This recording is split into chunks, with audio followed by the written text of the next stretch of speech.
He is a grad student with us here at Tulane in the Jianwei Sun's group. He's been with us for a few years now. Kanun really works quite across the spectrum of the things we do in the Sun group. So he's got projects involving condensed matter physics with the cuprate superconductors, as well as doing some functional development along the lines of exchange correlation Hall models. But what he's talking about today is the machine learning aspect of our group that he really spearheads.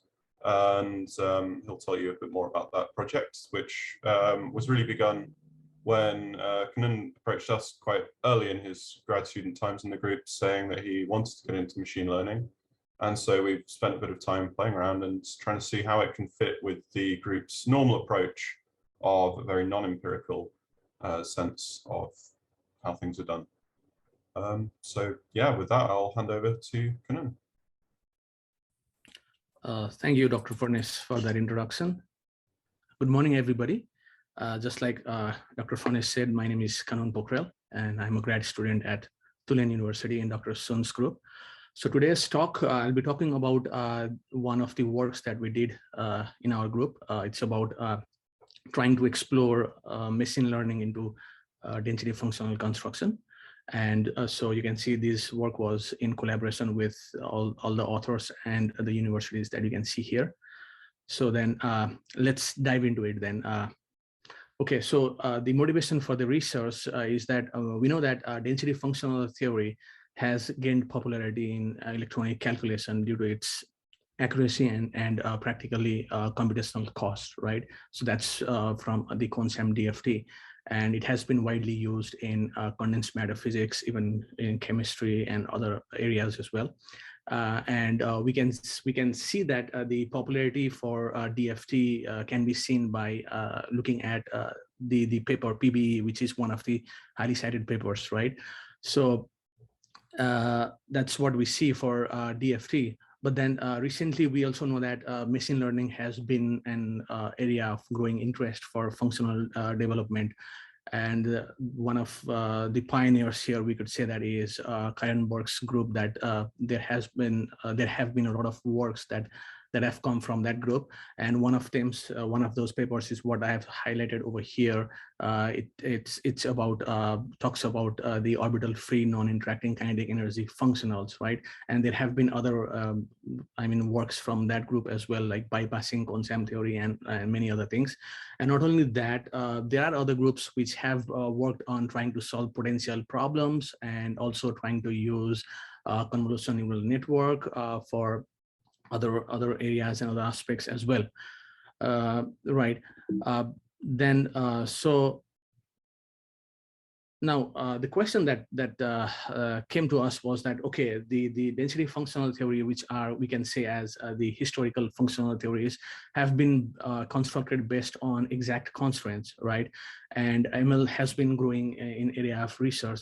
So then we thought, okay, how about trying to see if exact constraints, which have been the the basic important thing on density functional theory for development for the non-empirical functionals, right? So can we incorporate exact constraints into functional development using machine learning or not?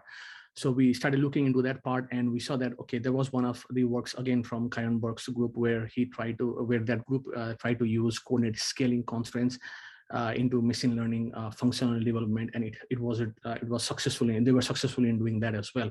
So now the question that we wanted to ask is, okay, can we incorporate exact constraints and appropriate norms in functional design or not? And if we can, we have seen one of the works is there, but what about the other exact constraints that we have, and what are the more exact constraints, or how many of those exact constraints can we incorporate into that? So we try to answer those questions in this work. So if you look at the theoretical background, right, we all know that the exchange correlation energies for meta-GGA is constructed by using these ingredients that we see here.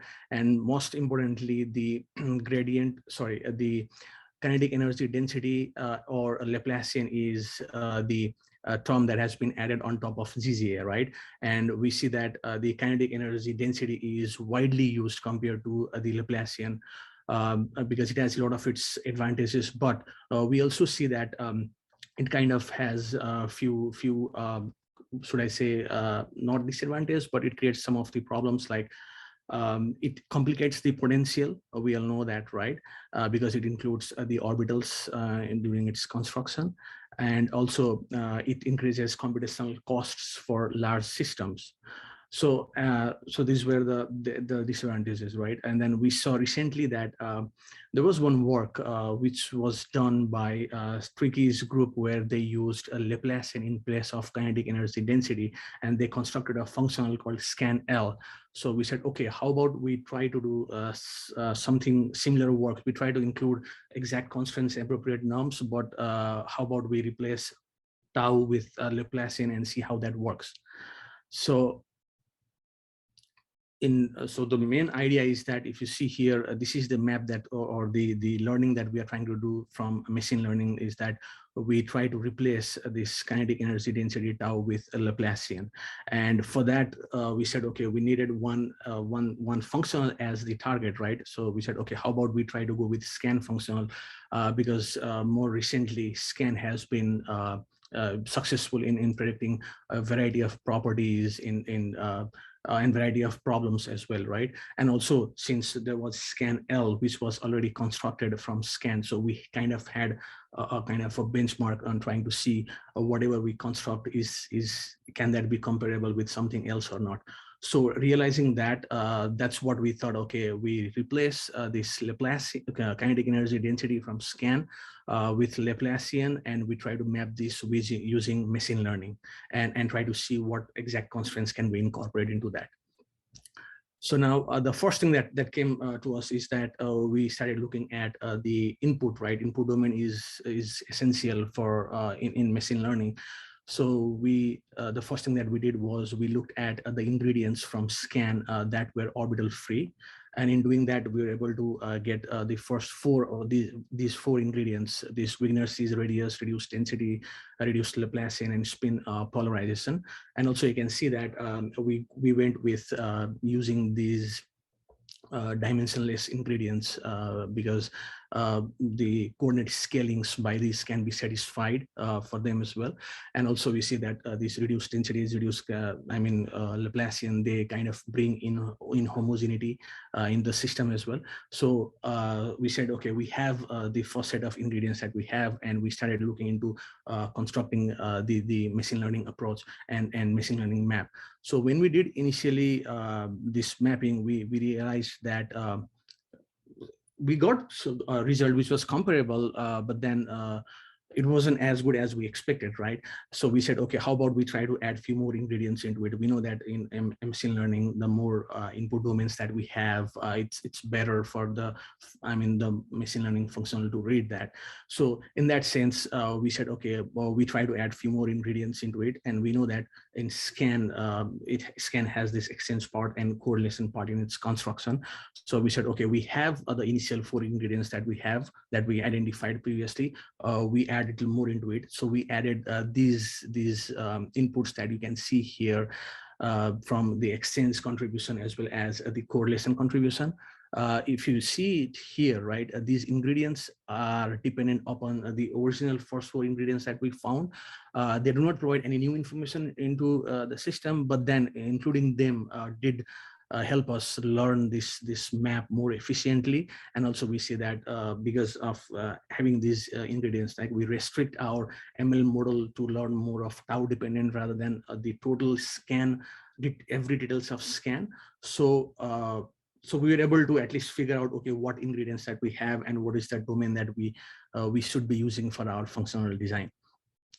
Now, the next thing that we saw was, if you see scans, exchange coordination enhancement factor, right? It is within this range. So our ML was also within this range.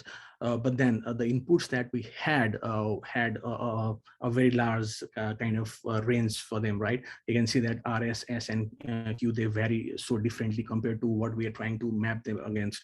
So initially, the learning was really difficult. So we saw that by plotting them as well, that they were varying so rapidly, and our input was kind of within certain domain and within certain range, whereas these inputs were ranging in a very large domain, right? So we had to restrict restrict these input domains into certain range so that the mapping for this functional and for ML would be easier. So for that, what we did was we came up with trying to use this hyperbolic tangent function. We all know that this tan-h function, what it does is it kind of squeezes whatever it has, the inputs given to it between -1 and +1. And we said that, okay, this should be the pre-processing that we might have to do in our input domain, so that the input domain also becomes kind of within the range that we're looking for, so that we can map it with the enhancement factor that we have for our ML model, right? So in doing so, you can see that we try to pre-process our inputs, this RS, S, and Q, by using tan hyperbolic function, and we also we used this spin polarization. We also pre-processed that so that it would be symmetric under spin polarization as well. And so doing this, it really helped for our functional, and we got much better performance from the ML model compared to not processing these inputs. And also mind you that these 4 ingredients were there, and the rest ones that were there from the exchange and correlation contribution, since they were already within certain domain range, which was within what we wanted to map. So we didn't have to pre-process them. And that is how we finally were able to get our input domains set, and we proceeded further. So now, once we had our inputs, right, now the next thing was to look for the data for a training mechanism. So we wanted to see now what would be the data that we would want to use for our training system, right? So in that case, we came up with the 20 sets of this open and closed atoms that were ranging from helium to xenon, which had this SPD cells were all there. So we chose them deliberately. And then and also that one thing that to keep in mind is that we only used these atomic sets for our training purpose in our ML models. So once we decided the atomic sets that we wanted to train them against, the next thing that we did was we then introduced these appropriate norms. We augmented these data sets with the appropriate norms that were used in scans calculation. That is the 1 electron hydrogen atom, which is used in scan to ensure self-correlation freedom, right?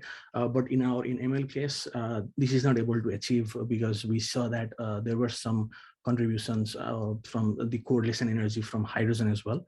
But it was very minimum, very less, but it was there. It was not the correlation energy for hydrogen was not 0 as it was there for scan. Next thing that we did was we introduced these Xelium surfaces with different radius that you can see here.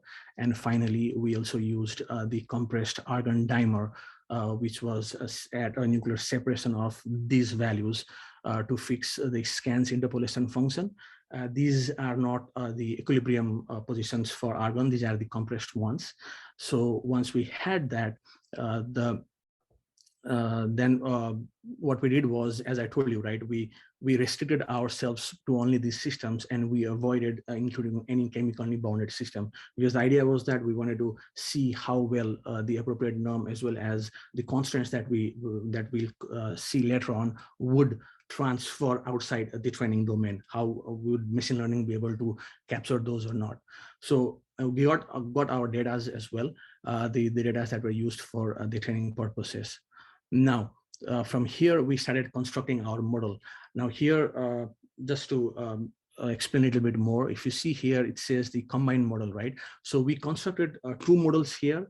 One is the combined model, where everything was trained with using a single model, that is the exchange correlation were combined together, and the exchange correlation enhancement factor was trained. So that's the combined model. Later on, you'll see we separated this combined model into exchange part and correlation part satisfying spin scaling correlation. So that will be called as the spin scale model that will appear later on, which will include the spin scaling relation, spin scaling constraints that we develop later on.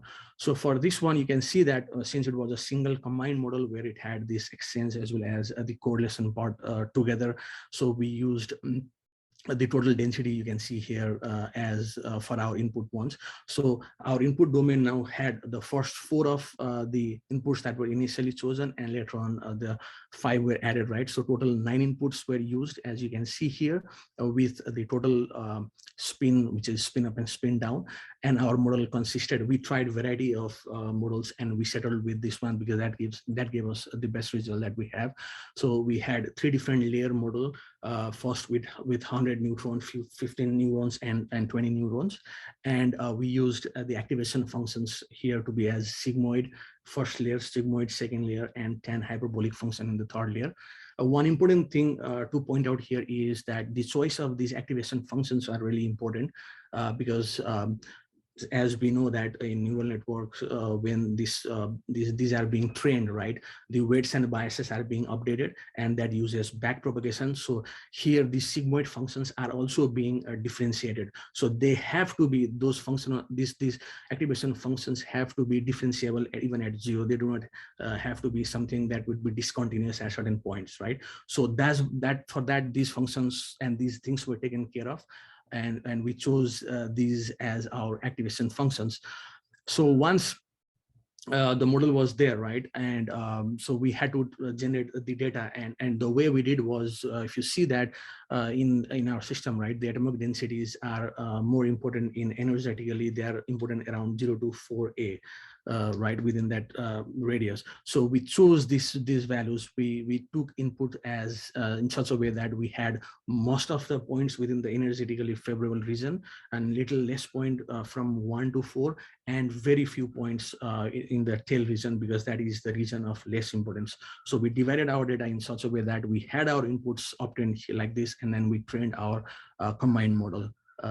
As with the system's neural architecture that is seen here.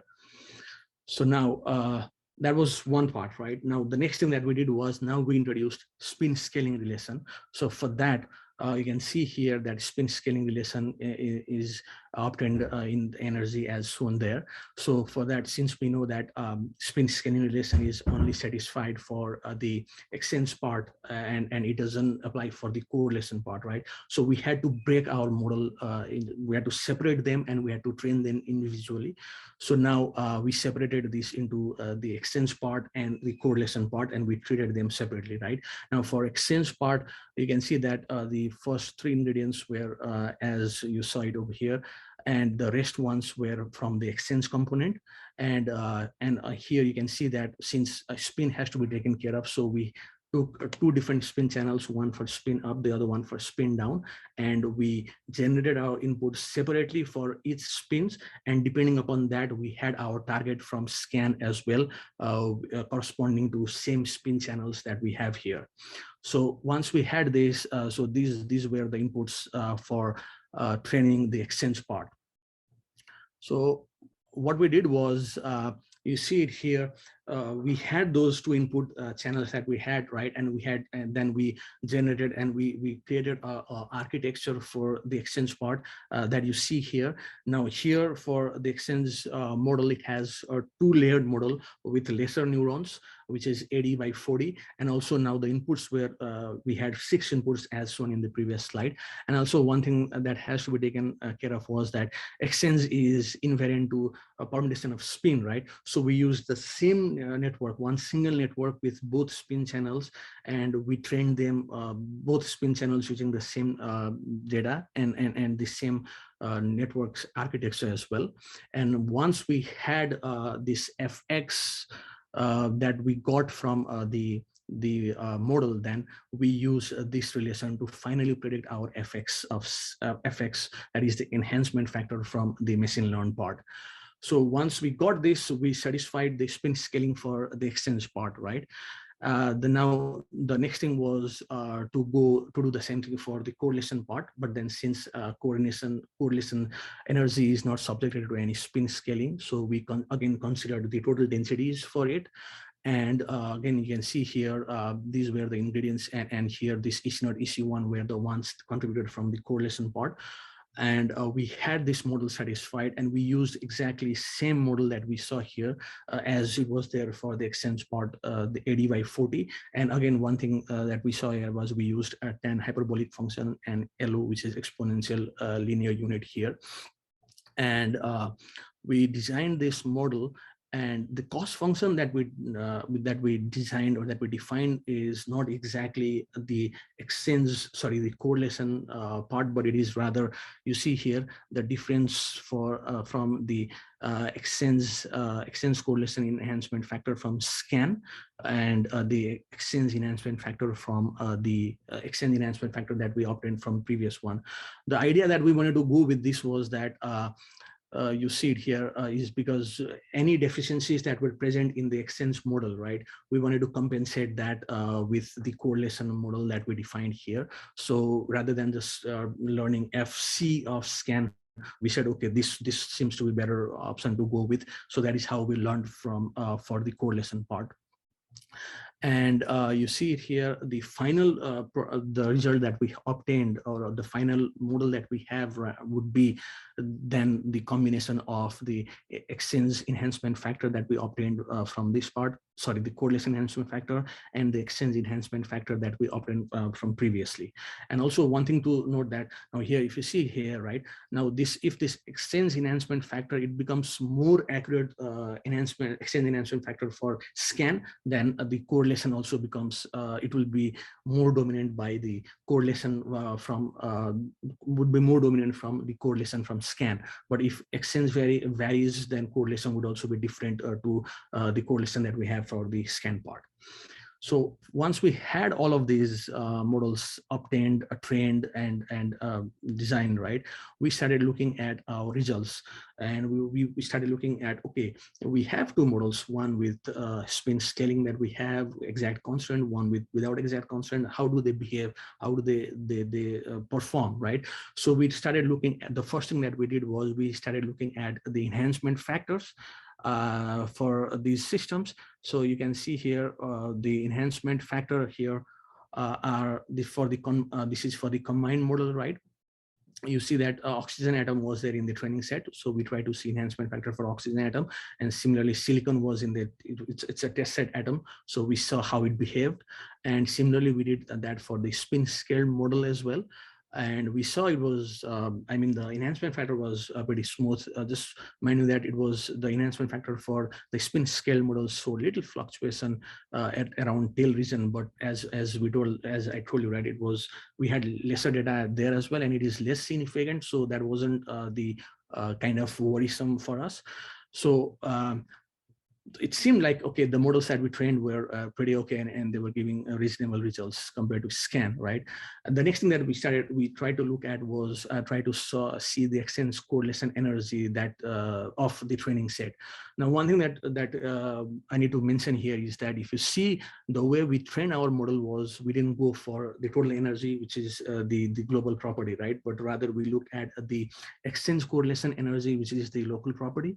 And the idea for doing that was because it would simplify our kind of supervised learning. It would be easier for us to learn, first thing. And second thing is that when we considered this exchange correlation energy density, then more data where we had a lot of data that could be used as our training data, because every point in space could be considered to be as training data. So more training data were also we were able to achieve a large amount of training data from there as well. Now, but one thing that we wanted to see was, okay, we looked at this, we wanted to look at the global property from local property, but how do they behave? Do they show good performance or not? So we try to compare that, right? So for that, we calculated this absolute percentage error for all the atoms that were used for in our training set, and we try to compare the spin scale model which had the exact constant and the combined model which did not, and we see that spin scale model seemed to be performing better compared to the combined model, right? That's for the atomic sets. Now, the next thing that we looked at was, we again looked at the enhancement factor for the molecular systems, right? And mind you, as I have already mentioned that the training that we did was only using the atomic set, and these molecular set are entirely kind of test set for us. These models, these are the data that the ML model has not seen before. So when we started looking at these systems, right, we took two systems, this carbon oxide and oxygen O2 systems, right? And we saw, and we started comparing this. So we see that the, again, spin scale model seems to be performing a little better compared to a combined model. As you can see, you can see it here, right? This region here, this is between the bond regions, right? At the bond center where the gradient is 0 as S is equals to 0, right? But here you can see that the spin scale model were able to kind of recover this part compared to the combined model for the open set and open cell. And we can understand that because spin polarization is more in open cell compared to the closed one, and it was able to do that as well. And similarly at the closed set cell as well, we try to look at the performance. We saw that there was this big kind of spike here, which we didn't see for the spin scale model. Overall, we found that spin scale model was performing again better here as well compared to the combined model. So once we had these things done, right, we started looking at the atomization energy, and we wanted to test how our models behaved and performed. Now, you can see here, I have the results for the two models compared with SCAN, which is the parent functional that we trained it against, right? So we see that the mean absolute error for these two models see that they are seem to be performing similarly, but spin scale model performs slightly better compared to the combined model for the atomization energy. The next thing that we looked at was we wanted to see the performance at the barrier height as well. And again, we see that spin scale model again performs better than the combined model here in this case as well, right?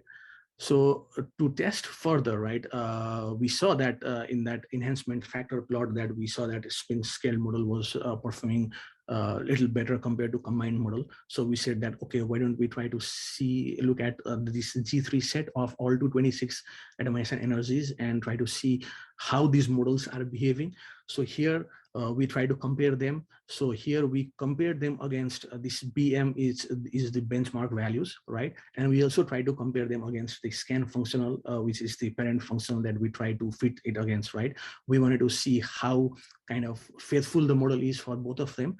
So when we did that, we can see that for open cell model and closed cell model, the mean absolute error are shown here. We see that again for both these when we compared against both of them, we see that the spin scale model is more kind of stable, more reliable.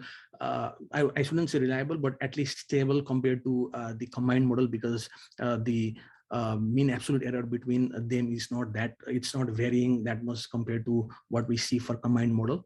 And one thing that we see is that again the open cell model is performing much better. Open cells are performing much better compared to for the systems in the closed cell as well. And when we try to compare this performance with SCAN, we saw that it was comparable with SCAN as well. Overall, the mean absolute error for SCAN is seen to be seen here like this. We obtained this, which means that the spin scale model seems to be a little, again, I mean, more stable as compared to the combined model that we see from our results, right? Now, we took one step further and we wanted to see, okay, how about for solids, right?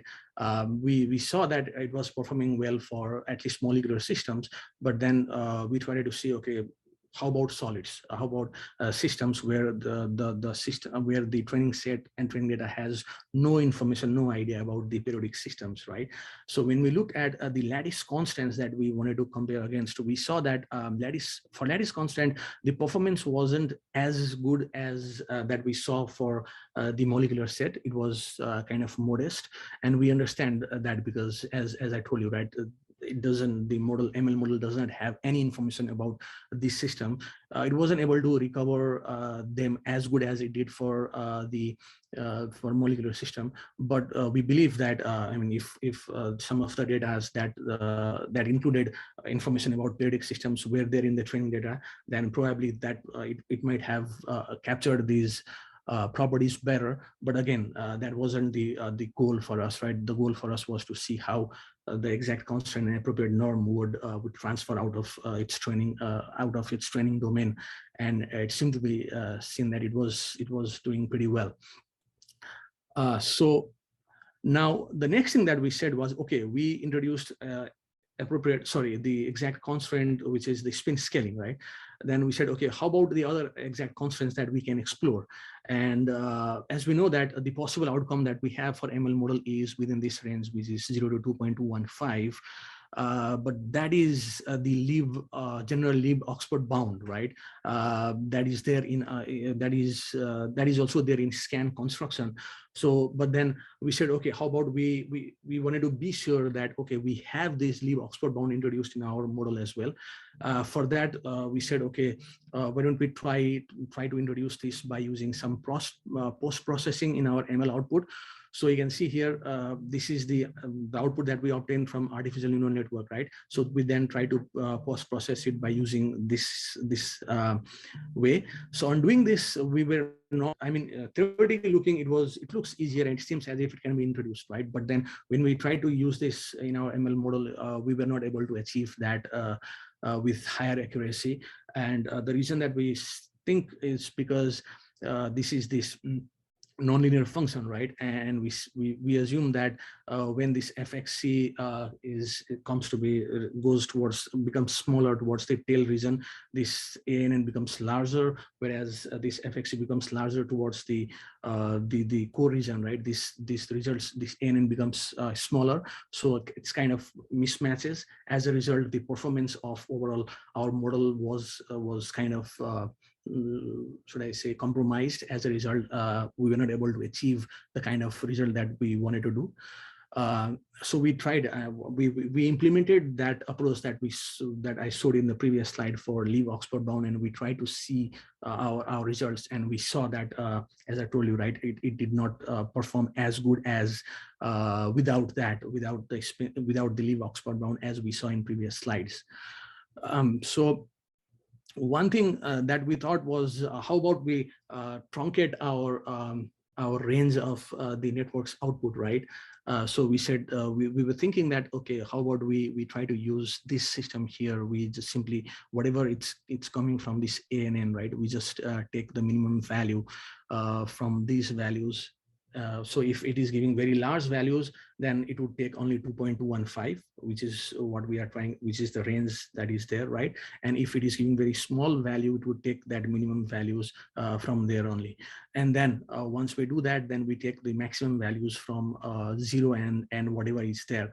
So in this way, we believe that if we try to truncate the range of our output, that might possibly solve that issue that we are having in introducing LIEB Oxford bound, and would give us a good result. But we haven't tried this yet, but we assume that that may introduce undesirable discontinuities, because the partial derivative of our model would give discontinuous, and that would give us non-physical exchange correlation potential. So that's something that we think might be possible to introduce, but we haven't tried it yet, at least with this approach. So, and mind you, like just as we introduced this exchange, the LIEB Oxford bound, we can for enhancement, exchange correlation enhancement factor, similar approach can be used for only exchange enhancement factor. But again, the problem might still prevail with these things like the range of the output, as well as if we do this, then the undesirable discontinuities in partial derivatives.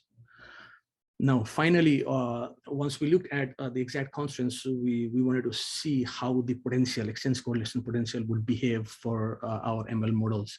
So we know that the exchange correlation potential is obtained by taking this derivative of the energy with respect to the densities, right? So in our case, we had our ingredients were density gradients and Laplacian, and this can be obtained in machine learning model by using back propagation that will take place when we use the TensorFlow. So we did that. We used that approach there, and we calculated the exchange correlation potential for the test set that is for the silicon atom. So the plots here, it shows here, you can see is that we took the derivative with respect to density. This upper one is for the combined model and lower one is for the spin scale model. And this is for density versus density here. A and E are similar. And this is for with respect to the Laplacian, sorry, the gradient part here. And this is for the Laplacian one, and this is for the gradient part. This B is compared with F, C is compared with Z, and this is for the Laplacian one here. So you can see here, when we try to compare these densities for two different models that we had, we saw that spin scale model was more smoother and it was comparable with SCAN's exchange correlation potential. We need to be careful that we all know that SCAN's exchange correlation potential, it's not smooth. It has some kind of fluctuation in it, right? So we can see that here in the plot as well. And compared to that, we see that the spin scale model again showed to be more kind of smoother when we compared it with the combined model. And that also said that spin scaling relation that we introduced was successful, and since it was treating spins separately, then this was the result was because of the implementation that we had. And Laplacian is here. I mind you that SCAN's is with respect to tau and ours is with respect to Laplacian, so they do not have to be similar, but we are just trying to see how they behaved. So in conclusion, what we did was we constructed our ML models with and without exact constraints, and we tried to compare them. And again, the other thing that we did was we trained our models only with atoms and looked at the performance for molecular systems, right? And it seemed to be performing well for that, which was outside the training domain, and showed modest performance for solids. And also we see that spin scale model performance is better compared to combined model. And also the potential shows less fluctuating. So we see that if this kind of gives us an idea that if we can introduce more and more exact constraints, even in ML functional designs, we believe that that functional would be more kind of transferable outside the domain, the input domain that we have. I would like to thank acknowledge this work was done in Cyprus team, and this was supported by DOE. Thank you all for listening to my talk. If you guys have any questions, I'm willing to answer those.